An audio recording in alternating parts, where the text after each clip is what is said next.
Blog Talk Radio.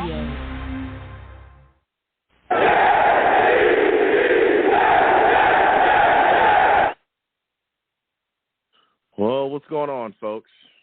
It's your boy Long Beach Joe, and I am back at it again.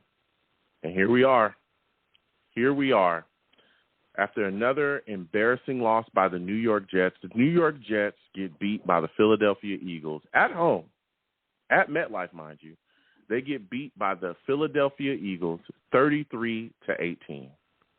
And, boy, there's going to be a lot to say about it. We're going to get to the callers in just a second. Listen, I am the man of the people. I'm here for the people. Let me shamelessly promote my Facebook page.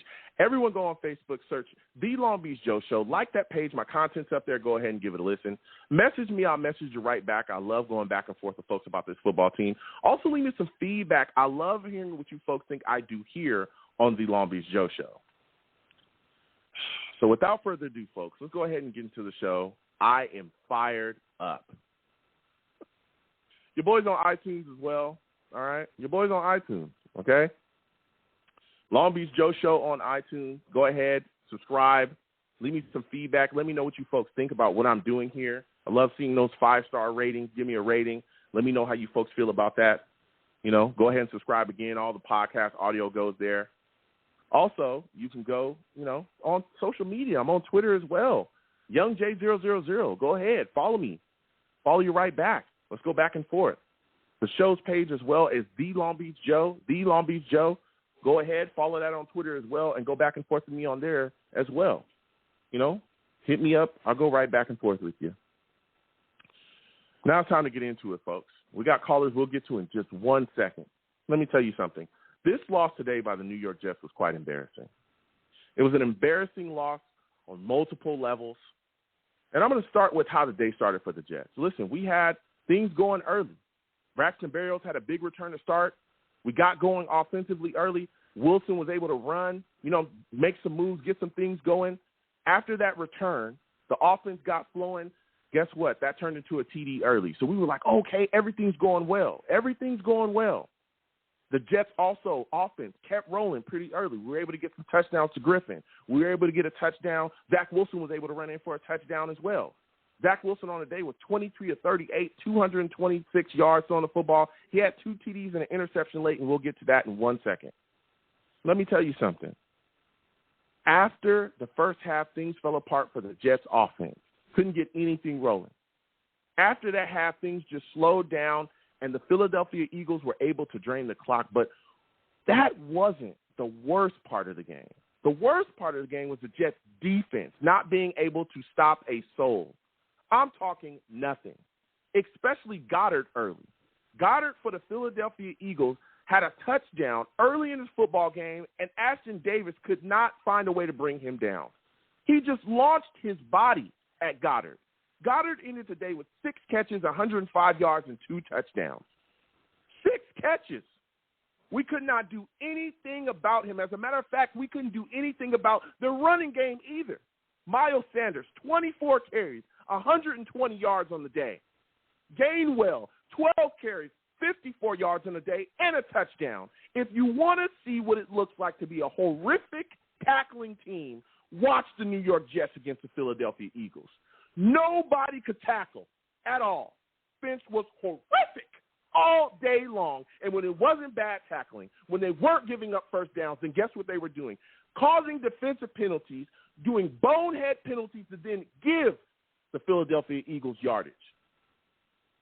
This team is terrible. This defense is terrible. And these penalties that were caused weren't by just young guys. No. There were veteran guys. Mosley had a penalty on 4th down.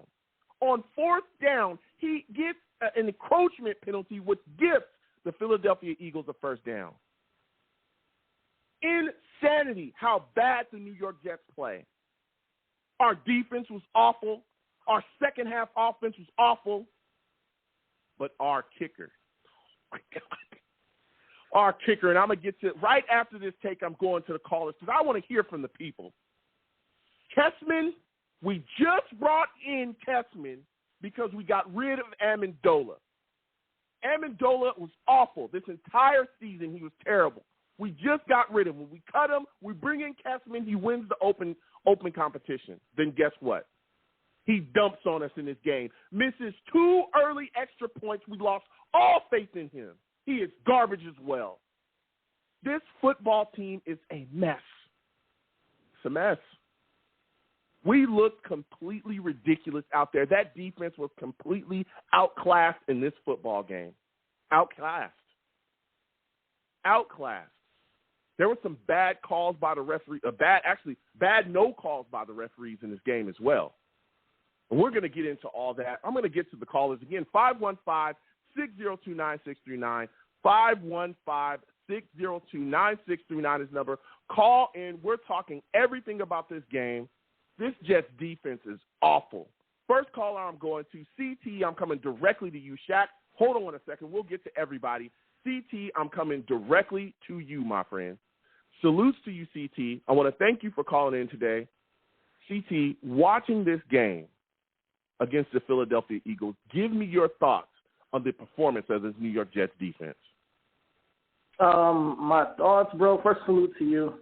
I know we're always preaching patience and whatnot, but my thoughts right now is I'm currently rolling up to calm the hell down because I just need to smoke and just relax this Sunday evening and just forget about this game, bro. I'm keeping it real with you, man. It was bad. It was bad, you know. Especially, like you said, the defense. I really think that, especially with our rookie quarterback, he's not there at the point where he can just take over a game. We need our defense to step up and do their side for us to win games, you know. So I think that they're letting the whole team down, you know, when we have performed like this. Dallas Goedert got off on that thing. He had, two touchdowns, wide open, like nothing barely touched on some of them. So, like, it was like, come on. I'm not sure if it's the play calling on defense or if it's the players. But I do know that in this offseason, we got to retool this defense from top to bottom almost. You know, I want some more guys on the edge. I want some more guys, maybe a couple linebackers. And I do want that safety, Kyle Hamilton, in the draft.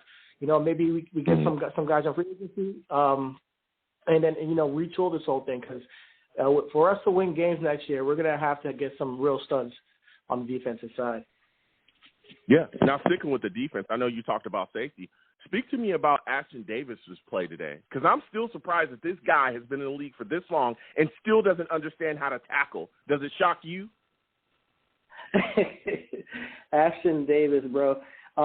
Honestly, he's been here, it's been this is his second year, right?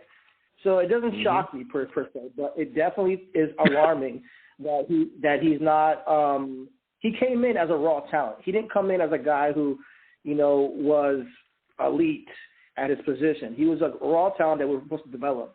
He's shown little flashes here and there with the pick a couple weeks ago. He had a good deflection today. But as far as coverage, he has a long way to go before we can say that he's a bona fide starter on this squad. He's what we got right now, so we have to use him. But in free agency, we got to bring some people in and maybe draft a couple guys. So I think next year we're going to have 2 different safeties, 2 brand new starting safeties. If Ashton is still on the squad, I think he'll be a guy who's a rotation player, because he can, be serviceable as a rotation player, but he's not given that, starter kind of vibes for me, in the second year. Unless he takes a big leap over the offseason and next year all of a sudden he's something different, I don't expect him to start. So when it comes to him, he's a rotation player, man. We just got to be honest. And right now we just don't have the pieces to cover people, all the way. And I want some better linebackers too. They keep getting us on the screens, and we have to know how to stop that play, man. It's just eating us alive on any running backs that can catch in this league, eat us up, and I don't think that, is something that you can survive in this league when you can just get, dashed up. We had them on the 5-yard line earlier in the game, and they just went down this field with short play here, short play there, a little bit rush here, rush there, just, death by 1,000 paper cuts. And that's, I get it. We're stopping the big play, but, we also got to make sure that we come down on these guys and stop them behind the line, or at least get them on a short yardage, keep them in short yardage, So, it's hard to see. It's hard to watch. But on the bright side, Zach Wilson did show some improvement today. I know he threw a pick, But I think that he came out strong, and he was finding a rhythm early, so that's what I expected to see from him. And as he continues to get more starts, as he continues to grow, the kid's only like 21, 22 years old. As he gets older, he's going to be a real special player, I believe, but he's just not there yet. Yeah.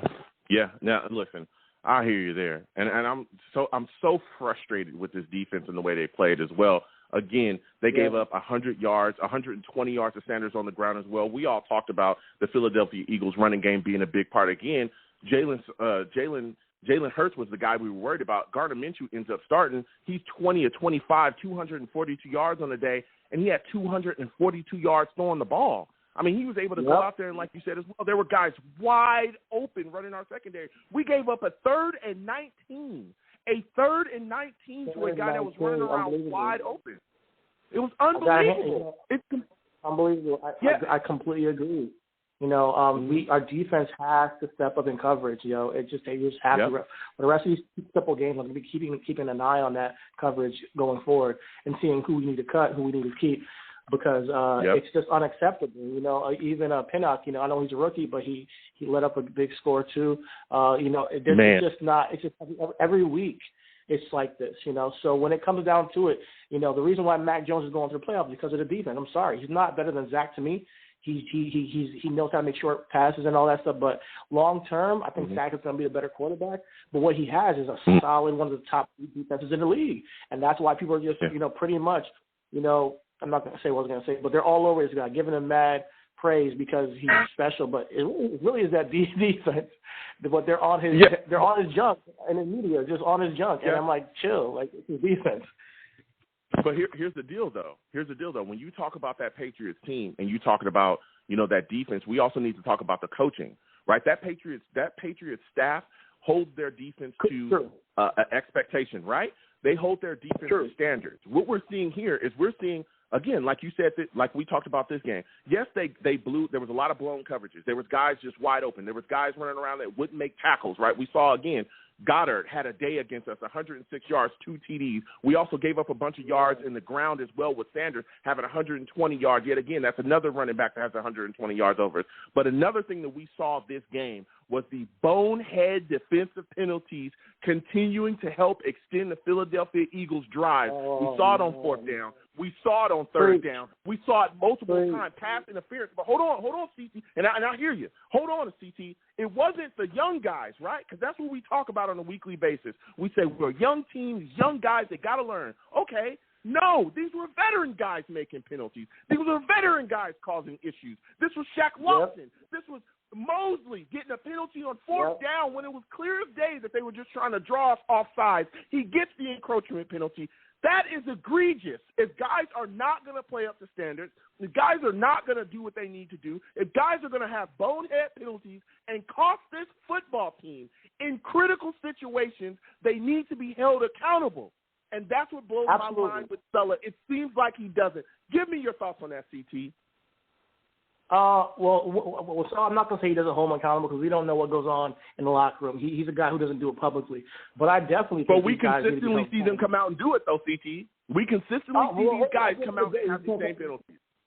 Unless Salah comes out and puts the helmet on, he can't really stop it, I mean, he's a guy who can tell somebody something, but if the guy goes out there and does the same thing, he goes out there and does the same thing. These are grown-ass men that need to take accountability for their job. He can tell them, hey, you know better than this, but they got to do it. We already got the refs, pretty much against us because they're calling penalties and non-penalties on us all week. And, all season, I guess you could say. Elijah Moore gets held every week, and they don't call it. Every week we get some ridiculous pass interference call that may not be, or blocking the back that just like, wait a minute, hold on, that's kind of like egregious. They don't need to call that.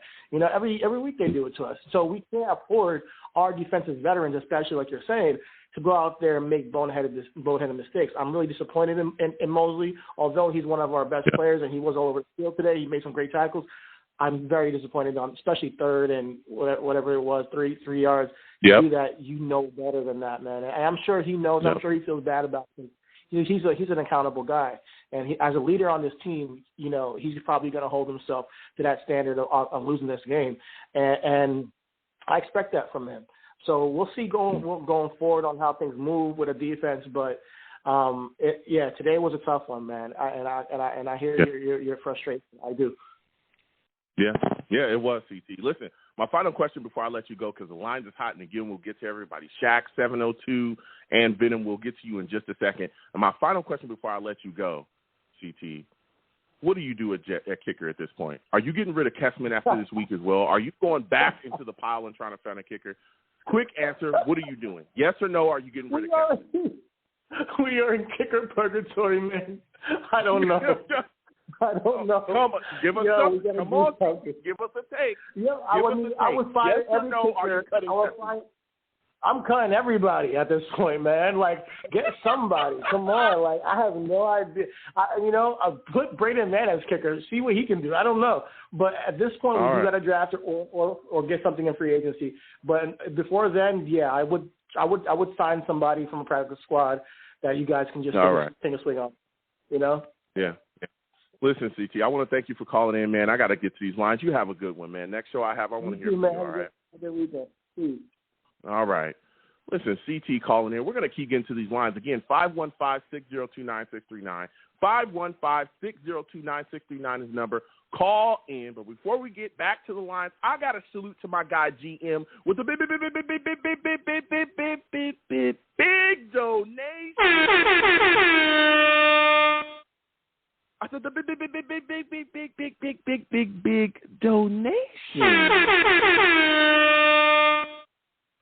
GM says, I love Sulla's enthusiasm in sticking up for his players and giving the refs hell on those two sidelines. Reminds me of when he was with the 49ers. Yeah, there was some no calls, like I said, as well. That missed call that they had on Elijah Moore when the Eagles defensive back grabbed him, that should have been a call. But, man, he's got to do more. He's got to do more with this defense. There needs to be better defensive adjustments, and he's got to hold guys accountable for these penalties. It's the same stuff every week. We had a defensive holding calls in this game. We had offside calls in this game. We had all these things, and again, we're shooting ourselves in the foot. We're causing our own issues. We're gifting them first downs. We're going to keep getting to these lines again. 515-602-9639. 515-602-9639 is the number. Call in. Next, I'm going to Shaq. Shaq, salutes to you. I want to thank you for calling in. Shaq, give me your thoughts on this Jets defense, man. What are your thoughts about their performance today? I mean, seriously. Joe, I am so angry. I was so angry. I flipped out on, my girlfriend. Oh no! Almost the kids and everything, but I didn't flip out on her. No, I didn't flip out on her like that. But she felt my anger. Because Before I go, Joe, could you remind me to not curse, please? Listen, Shaq, it's a family show. Please do not curse. I don't want to have to get you out of here. All right, I'll get you out of here fast. I'm talking fast, faster than Jamal. Give a touchdown. That's fast. That's fast. They give up touchdowns fast. So go ahead, Shaq. Gosh, man, I got three things, man. The refs today were terrible. The defense, terrible. The kicker doesn't exist. The penalties, the refs, man, they've been.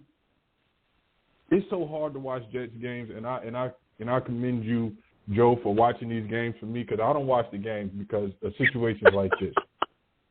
I lose my mind when refs do these ticky-tack calls and just penalize us all day long. I could watch Kansas City games. I could watch Baltimore games. I could watch New England games. Same things happen in those games. Those penalties don't get called on those teams.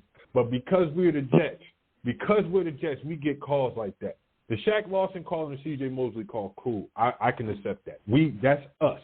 That's us. You get what I'm saying? Mm-hmm. But the holding call on Elijah Moore, the pass interference call on Bryce Hall, the challenge that they got on us, all of that is ridiculous. That's ridiculous. Those penalties, people think, they're baby penalties. They don't hurt. No, those are game-changing penalties. They are game-changing penalties. That pass interference on Dallas Goedert, yes, granted, we gave up 3, but the problem is that we gave up more time. They're killing our clock, and we have to rush everything because the penalty happened. That gives them 4 more downs, more clock to kill, more for us to rush, and it messes up our whole momentum, our morale, and everything for us to move the ball. Like I am so annoyed by these refs. They've been cheating us for years. For years, I feel like they've been doing us dirty for years. And I sit and I watch you because I'm like, if I watch a Jets game, I'm gonna lose my mind because of the refs. Mostly because of the refs. Mostly because of them. Man, now, let me tell you something. Now, go ahead. Oh, go ahead. No, go ahead. You go ahead, Joe. Joe. No, listen, Shaq. I hear you, and there were some egregious calls. But again, when you watch what we're doing out here, we're causing a lot of our own issues as well. That encroachment call on 4th down with penalty, that was a game changer. Yes. If we are able to get the Philadelphia Eagles off the field on that play, we've kept hope alive. If we get a score, we're back into it. We can fight. You give them a 1st down. You gave that to them. To them. And again, it looked like they weren't even really trying. It looked like they were trying to pull us offside. And you're a veteran guy. You should know that. You should know the moment. You should understand what's going on here. He's our leader. He's one of our leaders on defense. Actually, at this point, he is the leader on defense because guys like Marcus Mayer's not playing. You're the guy the guys look to. And so you to get a bonehead penalty in that moment is unbelievably disappointing. But the bigger thing about the defense to us today, we saw was just a lack of awareness out there. You had Goddard out there running wide open. I was about to kill him. Touchdown. Bro, Ashton Davis literally still does not rap when he tackles. It's insanity. Go ahead, Shaq. Give me your thoughts. Hold on, Joe. Let me kill him. I got you. I'm going to follow up with you. Don't worry about it. I got you. I'm about to follow up with you right now. I got you. Go ahead. Defense, right? It is what, week 12, 13? Yeah.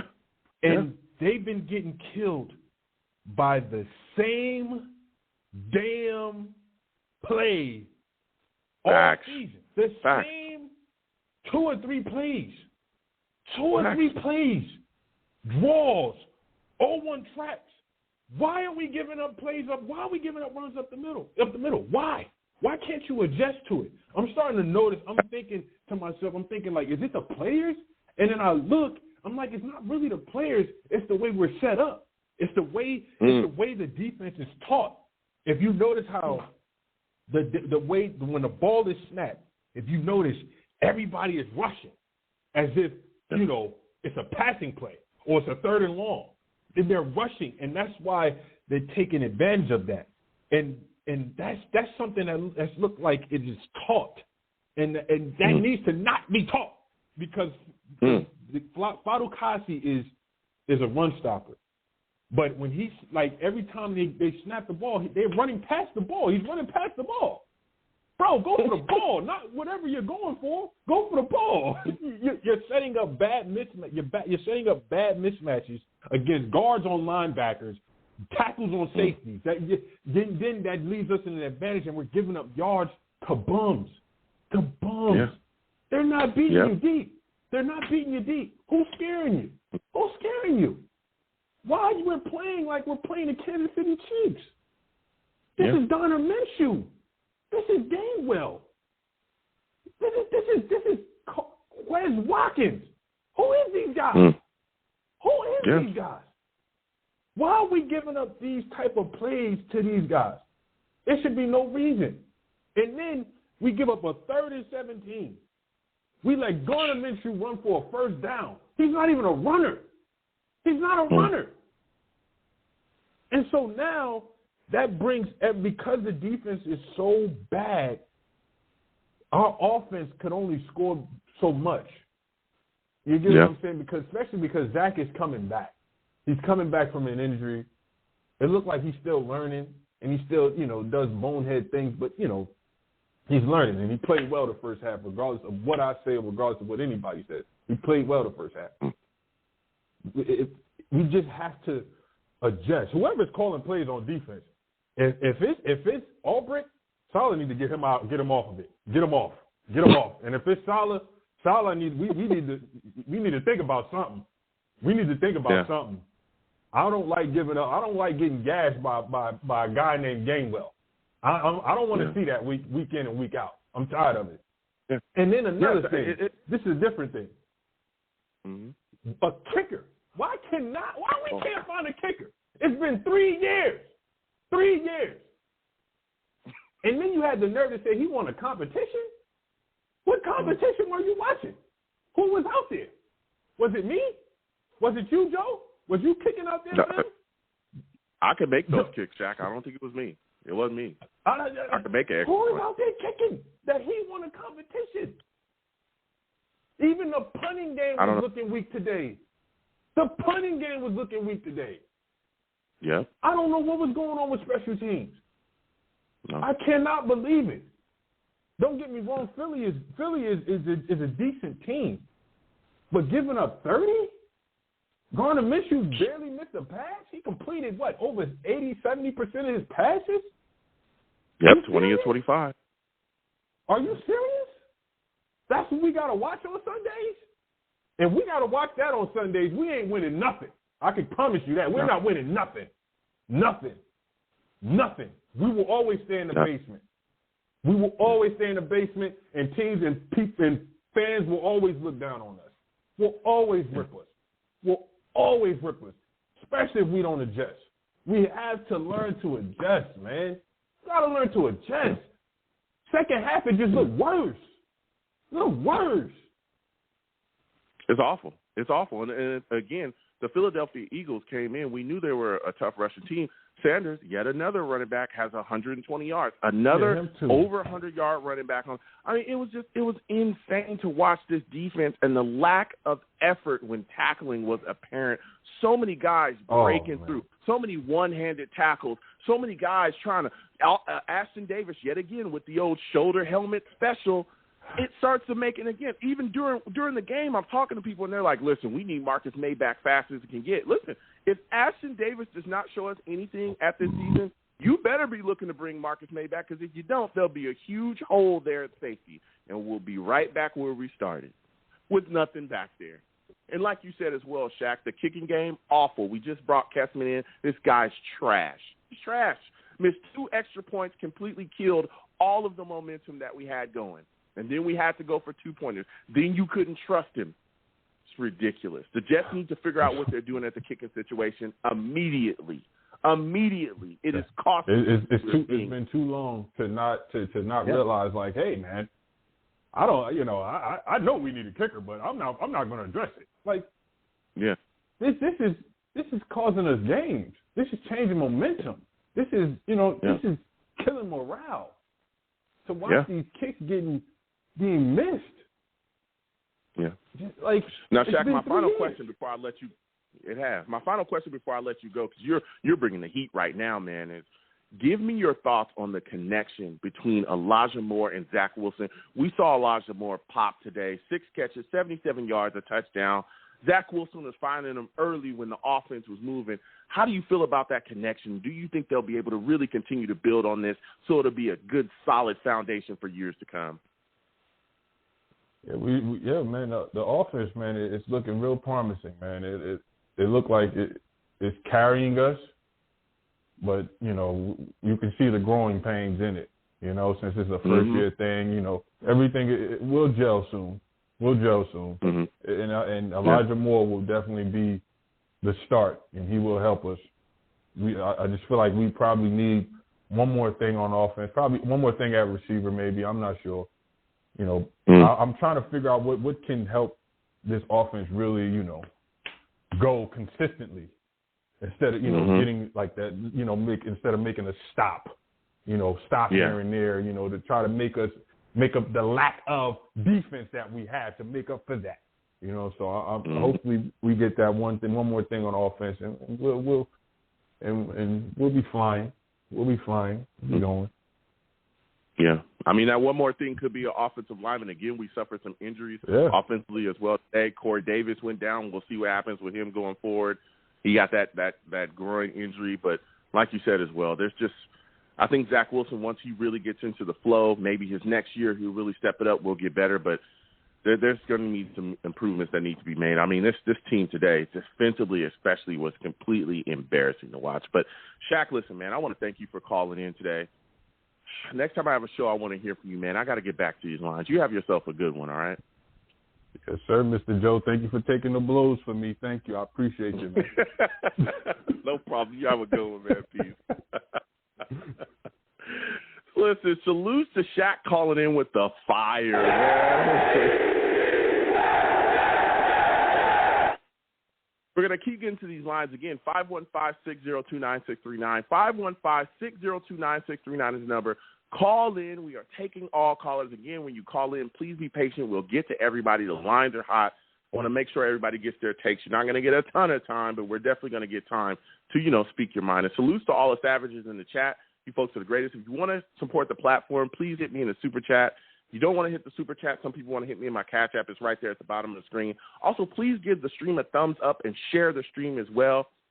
I have a link tree in there as well in the description. Please hit the link tree. Go to my Discord. Join my Discord. Also subscribe as well if you have not subscribed, and turn on the notifications when I post content. You folks will be in the know. So we're going to keep getting to these lines again. 515-602-9639.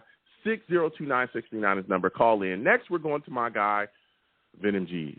And listen, let me tell y'all something. Before Venom even starts, okay, before he even gets going, I'm here to tell y'all that this dude is a full-blown savage, okay?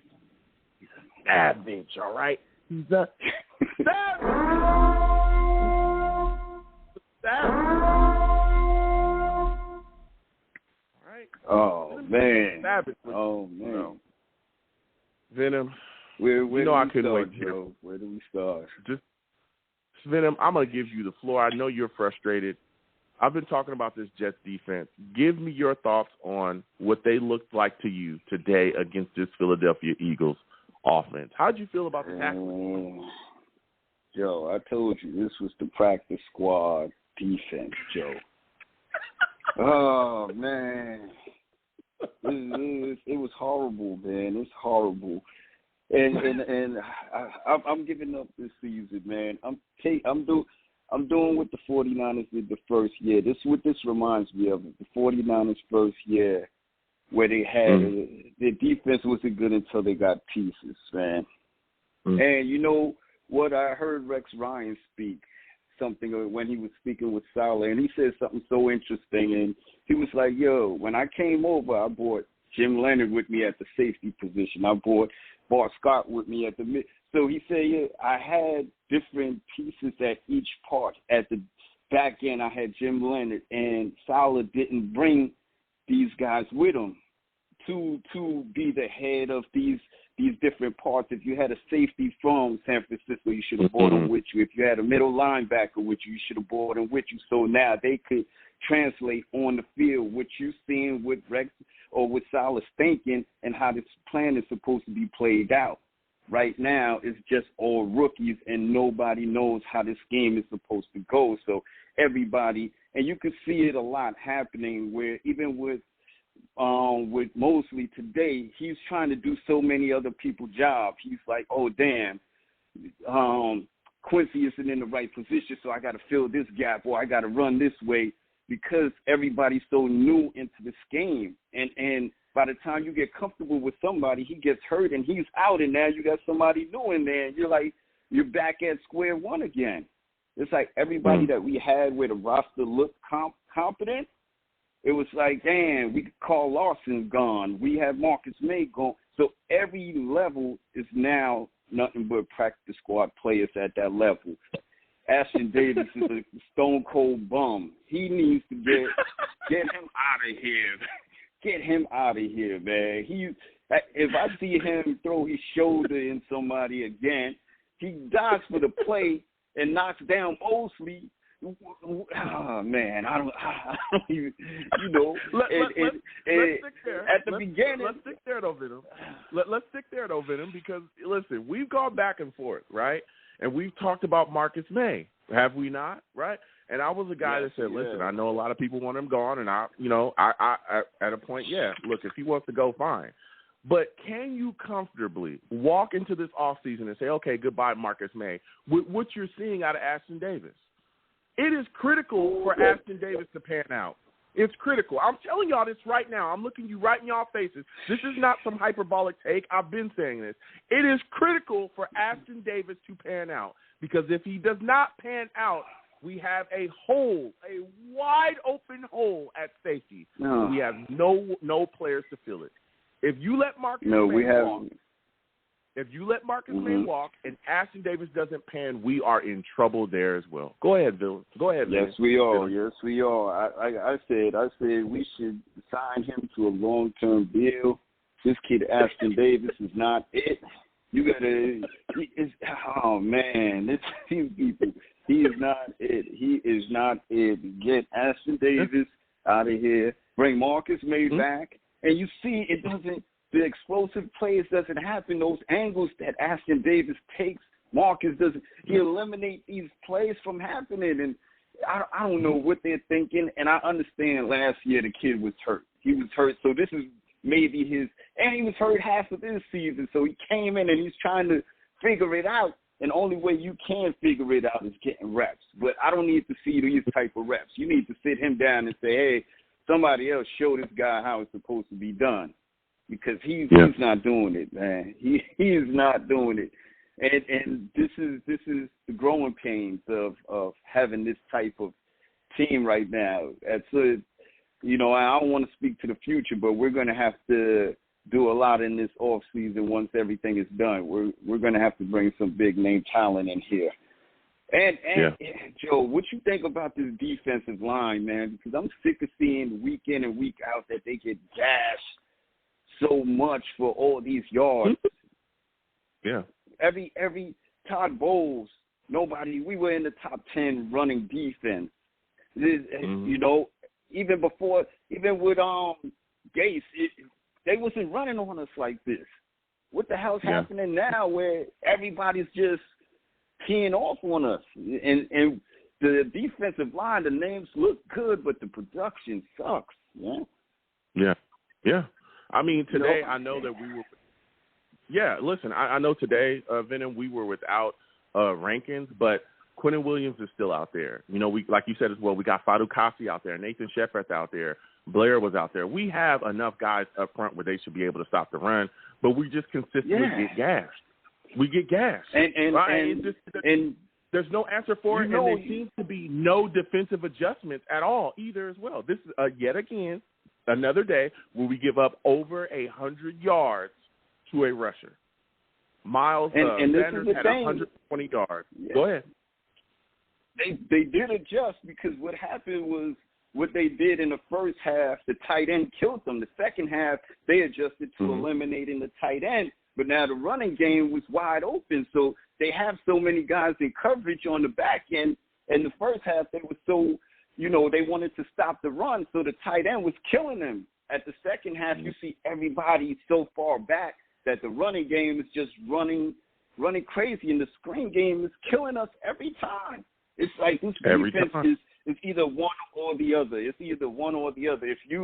We'll give you everything below, and the talent isn't good enough to get there quick enough to stop the screens. It just looks horrible. It looks bad. And I know we have good players. They're going to develop into good players with Pennock, with Michael Carter, with Hall. They're going to develop, but they need pressure up front to get to this quarterback to speed everything up. And that's what this defense is built around, is getting to the quarterback so quick that they throw interceptions, that they can't go to their first, second, third read. But this defensive line, they can sit back there, get coffee, call me, call you, talk to all the savages, then throw a touchdown. It's not. This defensive line gets no pressure. Yeah, they don't. I mean, Gardner Minshew, like we talked about, 20 or 25 on the day, 242 yards, 2 TDs. Only got sacked twice, but like you said, he was running around back there all day. There were plays where he literally had 30 years to throw the football, and he was finding guys down the field early and consistently. But a big thing for me, Venom, and you talked about it, the fact that we're getting ran on like this, a lot of the issues. I look at a lot of these issues, and to me, the route leads to coaching. not just schematically, but holding guys accountable, right? We're also seeing a lot of penalties as well. We saw that extend drives in the second half, which helped to extend Eagles drives, where they just ate up the time of possession. They ate up the play clock, getting their drives extended and then running the ball hard downhill at us. What are your thoughts about guys consistently making defensive penalties in critical moments and not being held accountable, at least not being benched or not being sat down or nothing? What are your thoughts about that, and do you think that Sellers should change his method of handling these situations with penalties? Of course. There's certain times where, and I think right now they're in the mindset of, going through this process is going to be mistakes. So they say only way to kill these mistakes is to have all these go through with the first year. But you gotta sit some of these guys down, because we can't have Quentin, doing encroachment on third down. You can't have Mosley doing encroachment on third down, or fourth down. You can't have these people going off sides, hands to the face. It's just, we see it every week, and they keep saying, we're great week of practice, but the fundamentals aren't there. We keep seeing this, and it goes, all this goes back to their scheme. They're anticipating so much pressure to come from this defensive line, the edges. They don't have the right pieces in the right places. If they had Carl Lawson, he would have been in the backfield. And now they expect Phillips to do that job. They expect JFM to do that job, but they're not at that type of stature right there. It's just, you can even see it when Carl Lawson was in. He was putting Becton through the ringer, because we got to get to that level. Nobody can stop him. We got to get to that level. So now with these players, it's like, it's not even just Minshew. Is even with when we went against every quarterback, gives us a million years back there just to dissect the whole defense. If we had time like that, Zach would look the same way. But they're getting to him a lot, man. And just hopefully we get to pick this thing up. But, I just want to see progression every game. And today I saw Zach looking good. Elijah was looking good. And hopefully at some point we'll get Mims in the game plan sometime. Yeah. Again, the Jets were penalized pretty heavily today. Yet again, 6 penalties for 66 yards. I mean, that's insane. You're just giving away yardage. You're giving away yardage there. I mean, it's completely crazy. Wins like that. Joe, nobody. Back to the last question. I know if I'm playing a run-heavy team, I'm stacking the box. Why on first, second, third down through the second, third quarter, they had the ball the whole duration, the whole duration of the third quarter. Why would you say, hey, they're running every damn time? Put 8 of us in the box so we could slow us down a little bit. I just don't. I don't even understand this. They think their talent is a lot better than it is, and this year we got to cut a lot of people, because I don't know why the hell we still have Cashman on the roster, Ashton Davis still on the roster. They got a clean house, man. This is ridiculous. And we've been going years saying the same thing, but I have confidence in Joe and Sala, though. Yeah, I mean, Joe Douglas said, like you said as well, there's a lot of work to be done, especially when you're looking defensively at us as well. And you talked a little bit about it, but some of that I think has to go. Look, you got to make the adjustments. If you know guys are not going to get there, or we don't have a legitimate pass rusher, adjust your scheme so that you're not getting blown the way we're getting blown. It's the same thing every week. Screens, tight ends, running backs coming out the backfield every time. It's the same thing. Yeah, and it is. And the same struggles. And the thing is, they're trying to bring pressure, but the guys they have bringing the pressure, the quarterback reads it so quick, and it's like these guys are not doing their assignments. So you have 2 people. Man, I just hated to see Scott get the ball and run it past everybody for a touchdown. I'm like, what kind? What? This is frustrating. And again, so this is frustrating, bro.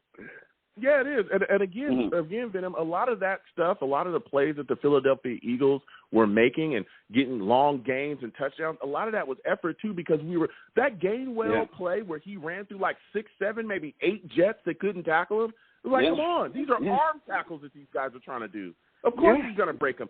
Wrap this guy and bring him down. That's effort. That's solid tackling, and they're not doing it. They're just not getting it done. But I want to go to the offensive side of the ball with you, Venom, because you talked we talked about this defense. It was awful.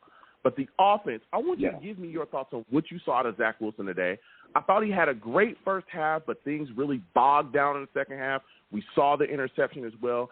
Give me your thoughts on Zach Wilson's day. He was 23 of 38, 266 yards on the ball, 2 TDs, an interception. How did you feel about his performance today?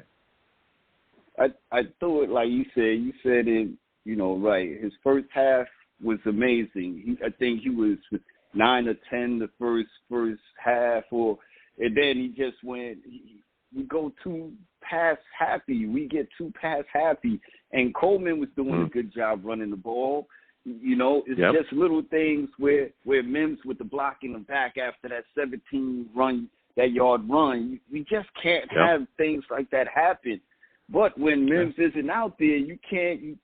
He doesn't have enough reps to understand what he's supposed to do. And you throw him out there on the third down or second down and just say, "Hey, go block." It just don't work like that. You got to give all these guys some plays. But I think the offense. Elijah looked good. Zach looked good. Once Van Rotten come in the game, it's over. I know he's getting blocked in the back and in the backfield. He's getting pushed back, and some of it I blame on Zach as well because I see where they have runners running past him and he steps back into getting a sack or something like that. And if all the defenses linemen are behind you, run for the first down, try to run ahead. I know they want to keep him as a pocket passer, but if you see opportunities, go for it. And sometimes this year is his learning curve year, so he's going to progress next year. And luckily he has the same play coordinator will be there, so he'll go into that next year with him. And they could iron out these wrinkles a little bit. And hopefully he'll look at this whole season and digest it. But he needs to get a little bit of Mike White in him and just incorporate the screen game, take some of the short throws because they know he's more confident with the deeper throws. You can see how it's the 2nd and 6 and he's throwing a laser at somebody. It's like, bro, just take some of that off of it. And you don't got to. I'm not 30 yards down the field. I'm just 5 yards in front of you. Just toss it to me a little bit. Take some of that hot sauce off it, baby. Yeah. But I think, they're going to be good. I think this is just the growing pains this year, Joe. The offense is Mike LaFleur is doing a good job. I could say that about him. And I think that's a good. The building process. Yeah, it is. And a big start to the building process is watching our young playmakers get the ball in their hands and be able to show that they have the talent. They have the ability to possibly be a building block for this football team. And the guy who's really exploded is Elijah Moore. Again, 6 catches today, 77 yards and a touchdown. What are your thoughts about what you saw out of him in this game? And what are your thoughts about that no call by the referees? They said I thought that should have been a pass interference. Am I tripping? No, I think Elijah's progressing good over this, and everybody says he's well advanced, and he's one of the elite wide receivers, if they would say. He's progressing very well. And I think this offseason he's going to do really good work with Zach. But I think, we're not getting the calls. They're like, hey, the refs are like, hey, you're losing any which way. That's not going to matter. You're down 20-some-odd points, and it's under a minute, so that penalty wouldn't help you. So I think there's situations and that goes on in the game. I think they're taking it, and they screw us all the time. So until we start, putting things together, they're not going to give us those calls. There has to be something egregious for them to call against us. So I don't think we're going to get too many calls. until we look legit out there. Yeah, I mean it's mind-boggling, man. That call. Go ahead, Venom. I want to talk about the kicker. They need I was about to go get there. him. Go ahead. Whoa, get him out of here. Hold on a second, Venom. Hold on a second, Venom. When you talk about Kessman, that guy can't keep his hands on the wheel.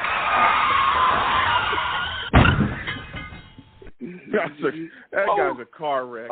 Give me your thoughts about him. He's awful. Like, oh my. Whoa! I think it was Shaq. That said, "What competition did he win?" Because I would take Amendola right now. Today, I would take Amendola. But we always do this. We have good kickers. Look at Folk in New England right now. He's making every freaking field goal. But we got these rejects here that we gotta sign somebody from the college ranks and have a kicker for the next 10, 12 years, man. I don't know what the heck, but I will fire. Don't hire no kickers no more, because I think we tried out everybody in the NFL, man. I don't know who's left. Yeah. I don't know who's left. They might as well go get the old kicker from the Colts that retired, man. Bring him back and try him out or something. I don't know where the hell we go from here. Yeah. I mean, I look at it like, man, if he had an open competition with Amendola and came out and looked the way that he looked against it's just mind-blowing. He came out and missed his first two, and they weren't even close. They watched them all together. Wide left, not close, never looked like they were even possibly going to go in between the uprights. It was unbelievable how bad he was. And with those two extra points missed so badly, it was like, how can we count on this guy? Even if it comes down to a shootout and we do get back into this game, we can't put this guy on the field to kick a 40-yarder. We can't. He can't get an extra point. Yeah, Joe, at the beginning with Barrios with the big return, and he got that, and now we go on that first run, and that kick just took all the momentum out of us. And then the Eagles go down, score 7, and then we go score again, and now you miss a second one. Now it was like, oh man, if they keep scoring, we're not winning if we got to score with them, because you're missing every damn field goal. So I'm like, what the? We were already down. By 2 points, and we had scored on both of our first two possessions. We were still down by 2 points. It was mind-blowing. Oh my mind-blowing. Gosh, mind-blowing. We can't get it right, man. We can't. Can't get it right, Joe, man. We can't. Yeah, we can't. And again, that part of that is on Joe Douglas, because we needed to address kicker. We've needed to address kicker since he got here. He's got to figure this situation out, because if you don't, again, you look at it this year, we're not talented enough to be missing kicks. The same way we're not talented enough to be heavily penalized. We have to scrap and fight for every single point that we get. So when you're put in that position, just for an extra point, you got to make it. Because if you don't, it'll cost you. We saw it in this game. We scored twice. Again, we scored on our first 3 drives? We were beside ourselves. Scored on our first 3 drives, but our first 2 drives we scored, we're still down because you can't make kicks. That's insanity. And it's pure insanity. Another thing that puzzles me is, like, we have these people on the roster. We have P-Ron on the roster. Yeah. Why are they here? You should have kept Josh Adams. Why is this person here not contributing? And he's not learning. You're not showing us that he's developing some sort of way. He's not there on short downs. It's nothing. And we got him here. We could have given that spot to even the tight end. We don't. Ebola isn't even involved in the game. I don't know what we're doing, Joe. I don't know what we're doing. We're not seeing no growth in any of these players that we have on the practice squad are stepping up. We got to get them involved and see what they have, so we could get rid of them if we need to, or trade them, or do something, give them away, something. Jeez. Yeah. But I was looking forward to seeing Denzel Mims possibly get some more targets. He's coming off that situation, and he's back. He's healthy. And, he only got 1 catch for 4 yards. So I'm hoping that Michael Ford will be able to work him in. Again, he got that penalty. That was frustrating, but it's crazy. But sticking to the wide receiver talk, because we talked about Elijah Moore, just talking a little bit about Denzel Mims. What was your thought about the performance of Corey Davis? I mean, yes, he got injured. He went out again. Were you expecting more from him? How did you feel about what he put on the field today? I was expecting more from him because if he's out there, he should be producing a little bit more. But, he had that one good catch on, I think it was 3rd down. So that was encouraging to see. But after that, I don't know why they have these players out there if they're still nicked up. I'm just scared for Becton to come back if he's not 100%. It's something like that. Even with Zach last week, we saw him come back in the 3rd quarter. It looked like it was something still bothering him. So, I hope they, take more time and just let these guys heal up. And I know they want to be on the field, but you got to save them from themselves. Corey Davis is a good wide receiver. We just need to, make sure that he's 100% healthy. And we're not fighting for anything. We're not fighting for no. I could understand if we're fighting for our playoff hopes and dreams, but we're not playing for anything. We know you're good already. Sit out, bro. We don't need you. We need to find out what Denzel Mims is. We need to find out what these other players are. We know what you are, so just chill out. I don't Corey Davis need to prove anything. Yeah. I'm right there with you. Yeah. Go ahead. But, Joe, what I want to ask, do you think, just hypothetically, because this is probably going to come into fruition next year, I think if we had this whole roster 100% healthy, we would look like a totally different team. We would be in a totally different position, than we are right now, So I think just looking into next year, I think, and I know you stated this earlier, that Joe Douglas is going to have to ease up on that money a little bit just to get some big guys in here just to assist. Yeah. So what do you think this team will look like next year? Because I'm watching this season now. We don't have anybody. We don't, have no players that really good out there right now. So I'm watching this season. How do you think this roster will look next year?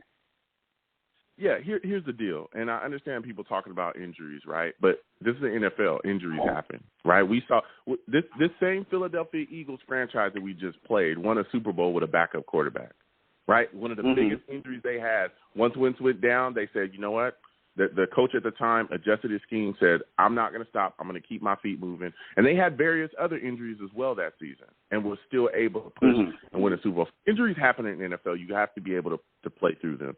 Now, next year, it's going to be tough. Again, I think this team, could look a little bit better. But, again, there's so many changes that's going to happen next year. That's why it's tough to even say what we're going to be because, again, Ashton Davis is a guy that probably is not going to – if he keeps playing the way he's playing right now, he should not be starting next year.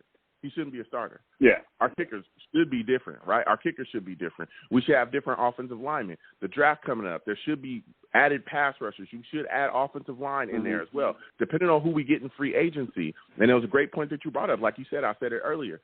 Joe Douglas, I understand. I don't want him to drastically overpay. I am not saying that. Do not tweet me saying, Joe, you wanted to just destroy our cap room. I didn't say that. What I am saying is stop being cheap in free agency and go get these big-name guys that we need. We need certified guys somewhere, right? Get us a big right guard. Get us a big right tackle. Get us the big center that's in free agency if he fits what we're trying to do. Get us more playmakers because, again, we just drafted Zach Wilson. If you did not want to surround this kid with talent to ensure that any doubt, there'd be no doubt left on the table whether he's good or not, what did you draft him for? If you did not draft to build around this kid and give him every single chance you could possibly give him for him to be successful here, What did you draft him for? We must do that. Yep. And part of that, again, could be free agency. Again, we see what the Browns did with Baker Mayfield early. They gave him every weapon in the book. There was he had everything, offensive line, running backs, he had everything offensively, and we need to do the same thing. So I think the building, again, we'll continue to build, and yes, there's some spots on this roster that need help. We all know that. I talk about that. Everybody who listens to the show knows that. But watching some of the things that we're going on out here, though, Venom, we talk about the roster and the issues with the roster. Yes, there's issues there. We need talent. But there's some issues with coaching as well here that a lot of people don't want to talk about, but I am. The lack of defensive adjustments are glaring. The lack of Sulla and this coaching staff holding guys accountable for their penalties is glaring. The lack of ability to look at what a team's out there doing, right, to your team, and quickly adjust your game plan is glaring. We see the same things constantly every game getting exploited, and it's because this defensive staff doesn't make the adjustments quickly, so we must do that. We must do that. If the coaching gets better, we'll be even a better team. We'll be an even better team. But a lot of people talk about this roster, and they don't mention the coaching. They really don't. Yeah, and I agree with you 100%. I agree with you. But there's also, I think Robert Saleh takes a little bit too much criticism, because don't we have like a up top, game manager that we hired before the season starts to make sure that we manage the game right? And it seems like if Robert Saleh isn't, in control of that, maybe the guy up top should say, hey, right now, this is where we should take a timeout. We shouldn't burn it right here. But it seems like there's so much incompetence on every level at some time or some point through the game that is bigger than Saleh himself. I don't want to throw all on him or Joe Douglas, but there's some infractions all over the board to go around. Yeah. I'm right there with you, but Venom, I'm telling you, we got to clean it up. Hopefully we get better going forward. We got to figure it out. So, listen, Venom, I want to thank you for calling in. Man. Next time I have a show, I want to hear from you, all right? Definitely, Joe. Have a good one, man. Have a good one. All right, you have a good one, my friend. We'll get through it together. You have a good one. Salutes, man. Yeah. Listen, Venom calling in with the fire, man. Venom calling in with the fire. We're going to keep going to these lines. This is my last call of the show. We're going to keep going to it. I think it's my guy CT calling back in. We'll give CT a second round. We'll see what CT's got to say here. CT coming on for the second time. Might have cut out. CT coming back on. I guess he wants to give us more fire. So I said, I'll let CT on, for the second time. Usually I don't do it, but I'll let CT on for the second time. He'll give us a little bit more fire. All right. Be clean, man. CT. Be clean now. Of course. Let's just appreciate the high draft pick, and let's, the Lions are winning. You never know. We might be able to pick anybody we want or trade down to value. We got the Seahawks too, so we'll see how they do. Tune in for that. So there's positivity around here. I'm good now. I'm in a better place. But I wanted to ask you. I know you don't like talking off season in December and whatnot. I feel you, man. Yeah. But in the off season, if we got these two high picks, would you draft down or would you just take the best players? Wait, would I trade down or would I? Would you trade down with one of the pickups? Yeah. Or because you're talking about getting offensive line, I see. But if you can get offensive line, maybe lower down, or keep one of them and get the top offensive lineman if you wanted, and then trade down and get maybe two defensive players in the first round. Who knows? Yeah. Well, okay. This is a great question, CT. And this, I brought you back on. I said, if CT was frustrated the first go round, let him bring him back on. He'll get some heat off before we go. This is a great question. And so at this point, right, I've talked to multiple people about this, multiple Jets fans, all right, because I discuss football with everybody, even people outside the fan base. And so my thing is this. I want to ensure that my quarterback is protected. And I know people don't like to hear about offensive line taking him early, but if Linderbaum, that center from Iowa, I believe his name is Linderbaum, if he is what scouts are saying that he is, which is a generational center, which is a guy that is a piece that you can put into the cog and he can just be there for the next 10 to 15 years, ensuring that Zach Wilson or whoever we have at quarterback, right? Because, again, we will see what happens in the future with Zach, even though I'm extremely excited about his talent and think he's going to be here for the next 10 years, 10, 15 years at this point. I need him to be protected at all times. We are struggling up front, and I think a big problem, especially with our running game, is Connor McGovern, and it looks like Greg Van Roten's going to be starting now. Greg Van Roten and Connor McGovern having issues. If we can protect him for the next 15 years, I'm taking Linderbaum. I understand that there's a need, right? There's a need at defense, right? But if you look at us historically, we've poured into the defense for years. We've done that. I think the pick before Sam Darnold, I think for before that, 10 years straight, we had gone with defensive picks in the first round. Kyle Wilson, Leonard Williams. But if you look at that's what I'm saying. We poured into the defense for so long and ignored the offense. We're a year away from being the 32nd ranked offense in the league. I'm going to say this again. We are a year away from being the 32nd ranked offense in the league. So there's needs. Now, what I would do at this point in time, what I would do was, if Linderbaum is there, when we select wherever the pick is that we got, I'm going to take him. A shadow of a doubt. Okay. No doubt in my mind. Now, the only thing that would make me still get him, maybe. I don't know. Yeah. There's questions about him possibly playing guard. You're right. I've heard people say that as well.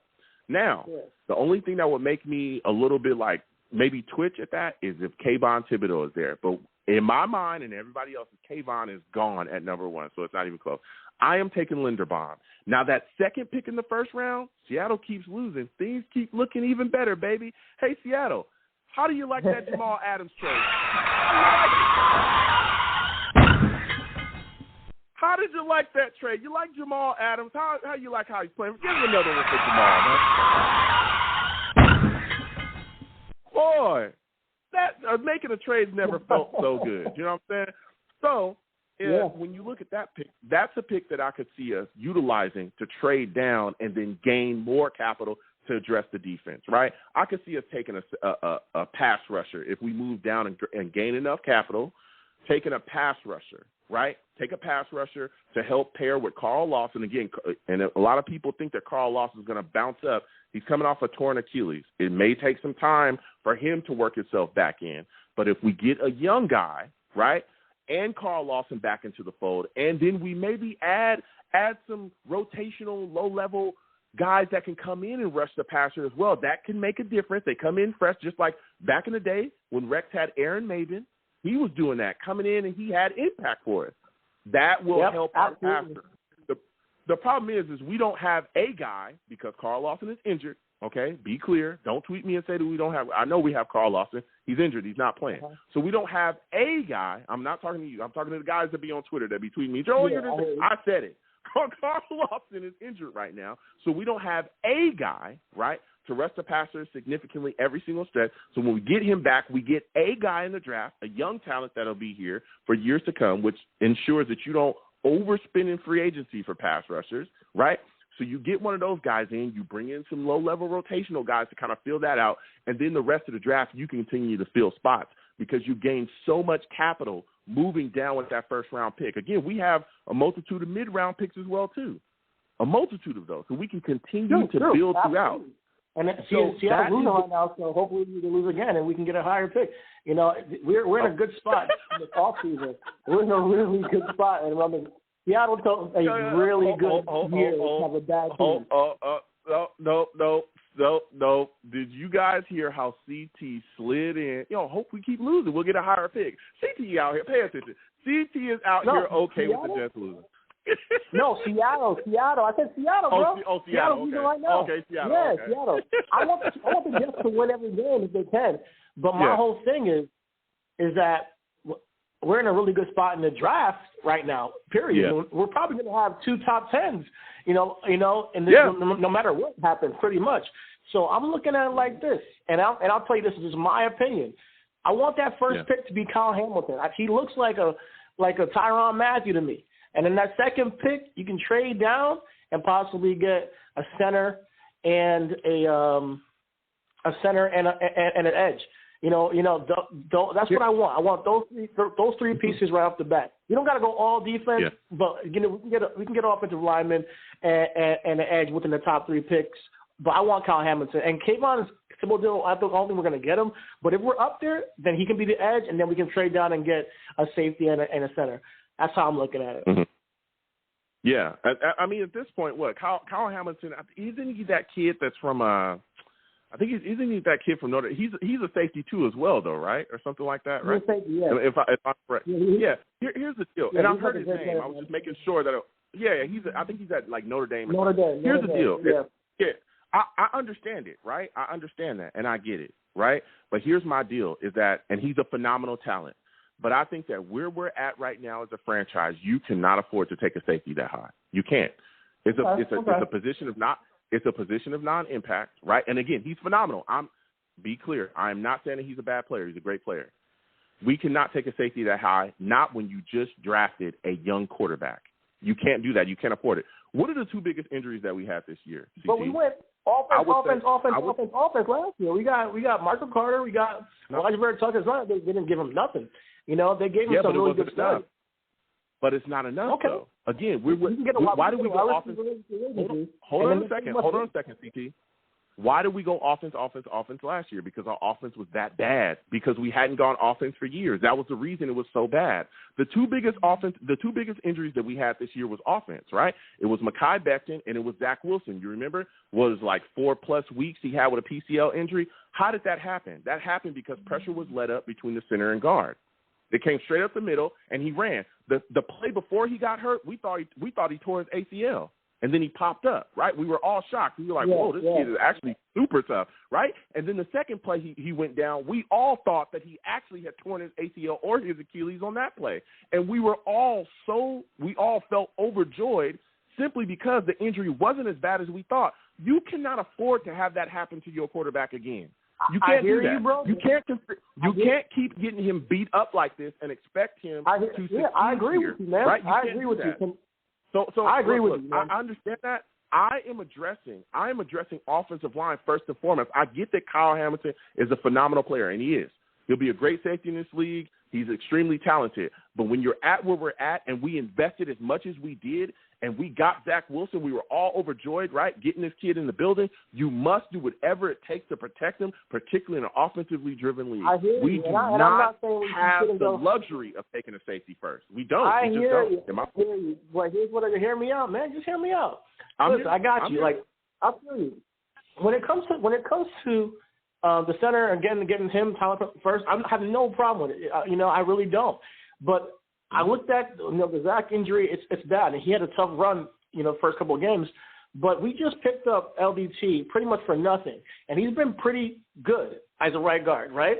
And they've been since that game a lot better as an offensive line. They might have just needed some time to gel. Even Connor McGovern has been better than I thought. He's not elite, but he's been better than he was the first couple of games. Absolutely, the past couple of games, he's been really good. So I look at it like this: it's a need, absolutely. I think we should get another offensive lineman. But if it's not the best one in the draft, I'm not going to be mad. I feel like. I think and maybe I'm wrong, I like Kyle Hamilton that good, or Kayvon Thibodeau, or even Aiden Hutchinson. Those 3 guys, if they're there, I'm taking one of those 3 guys because I think they can. They are game-changing players. I do think they provide an X factor on the field, and that's my opinion, and I could be wrong, but those are the 3 guys I would take if I had with that first pick, and I'll trade down, possibly get a center, possibly get an edge. That's a little bit further down the draft. We got 2 first. It's like a really good spot to get 2 foundational players. It is, but here's my retort to that. And I understand you.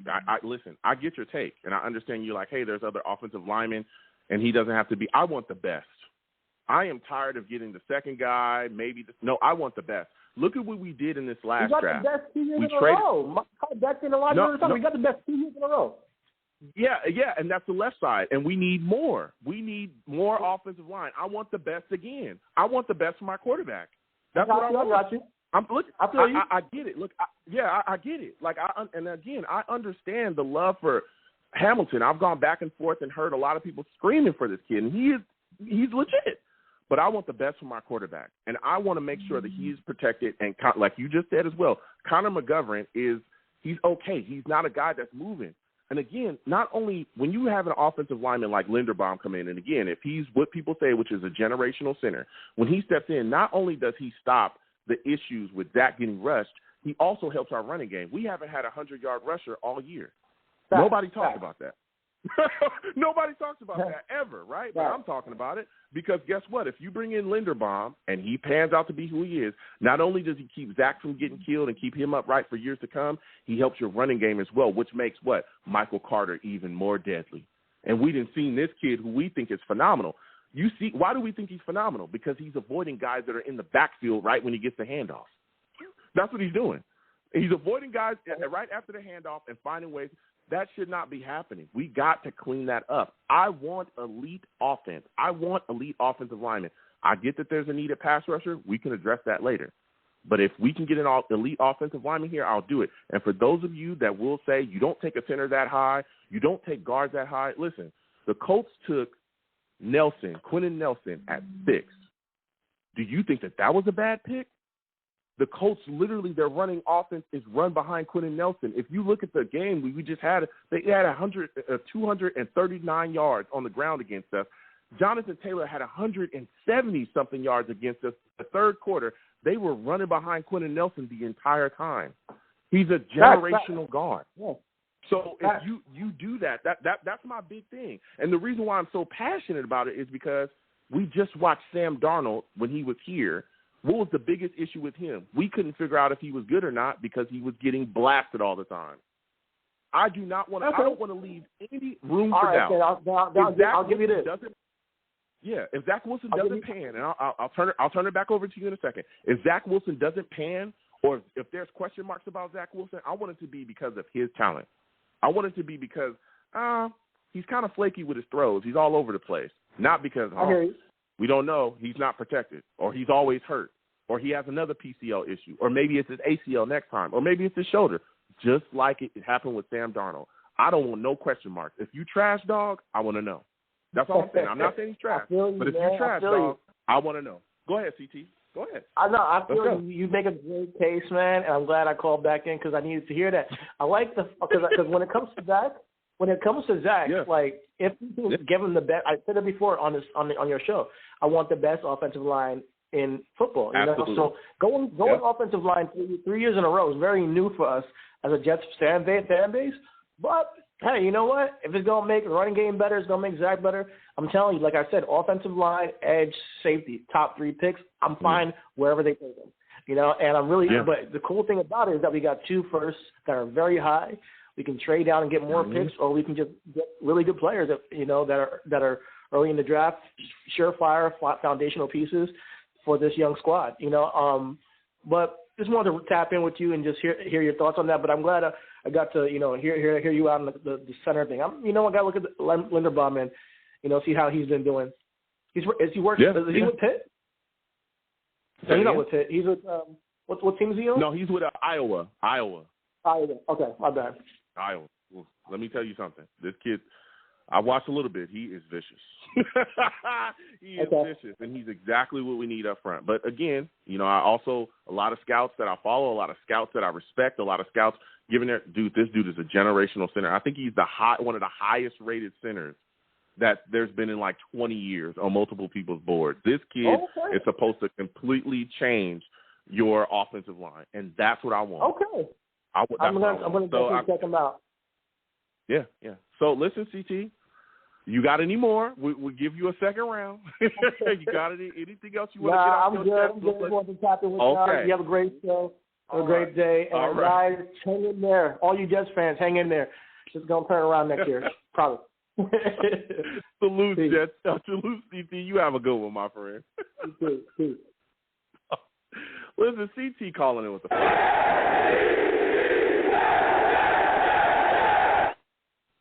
Listen, we're passionate around here, and this is what I love. This is why I love doing this show. I love connecting with Jets fans and just talking about football, Respectful discussion. That's my guy. I'm telling you, my guy CT, I let him on a second time.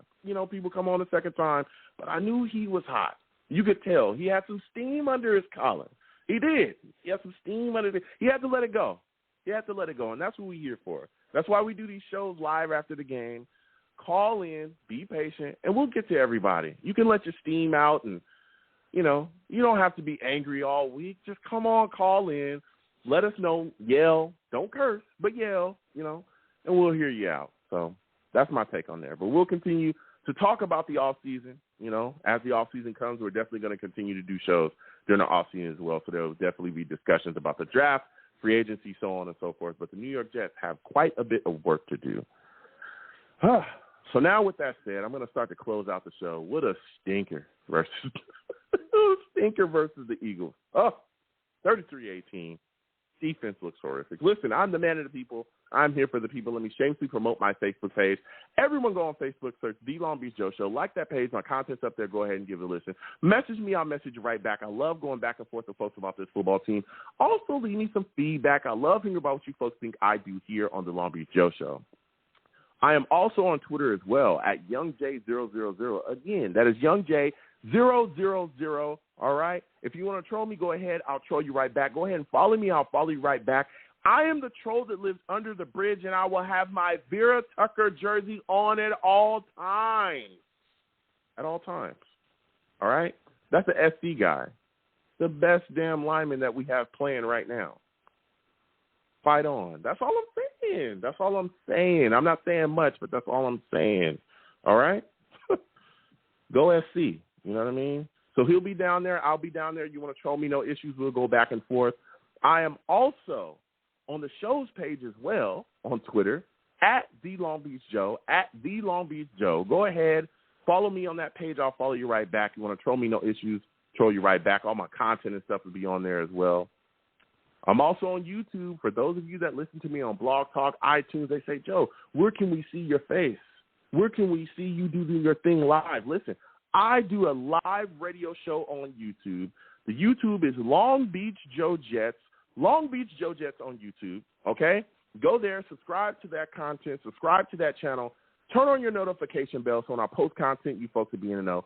Give my video the thumbs up, and if you want to troll me in the comments, no issues. I will troll you right back. I'll troll you right back over there. I don't have no problem with the trolling. You know what I'm saying? I keep it respectful, but I'll be trolling. You know what I'm saying? You keep it respectful, we'll go back and forth.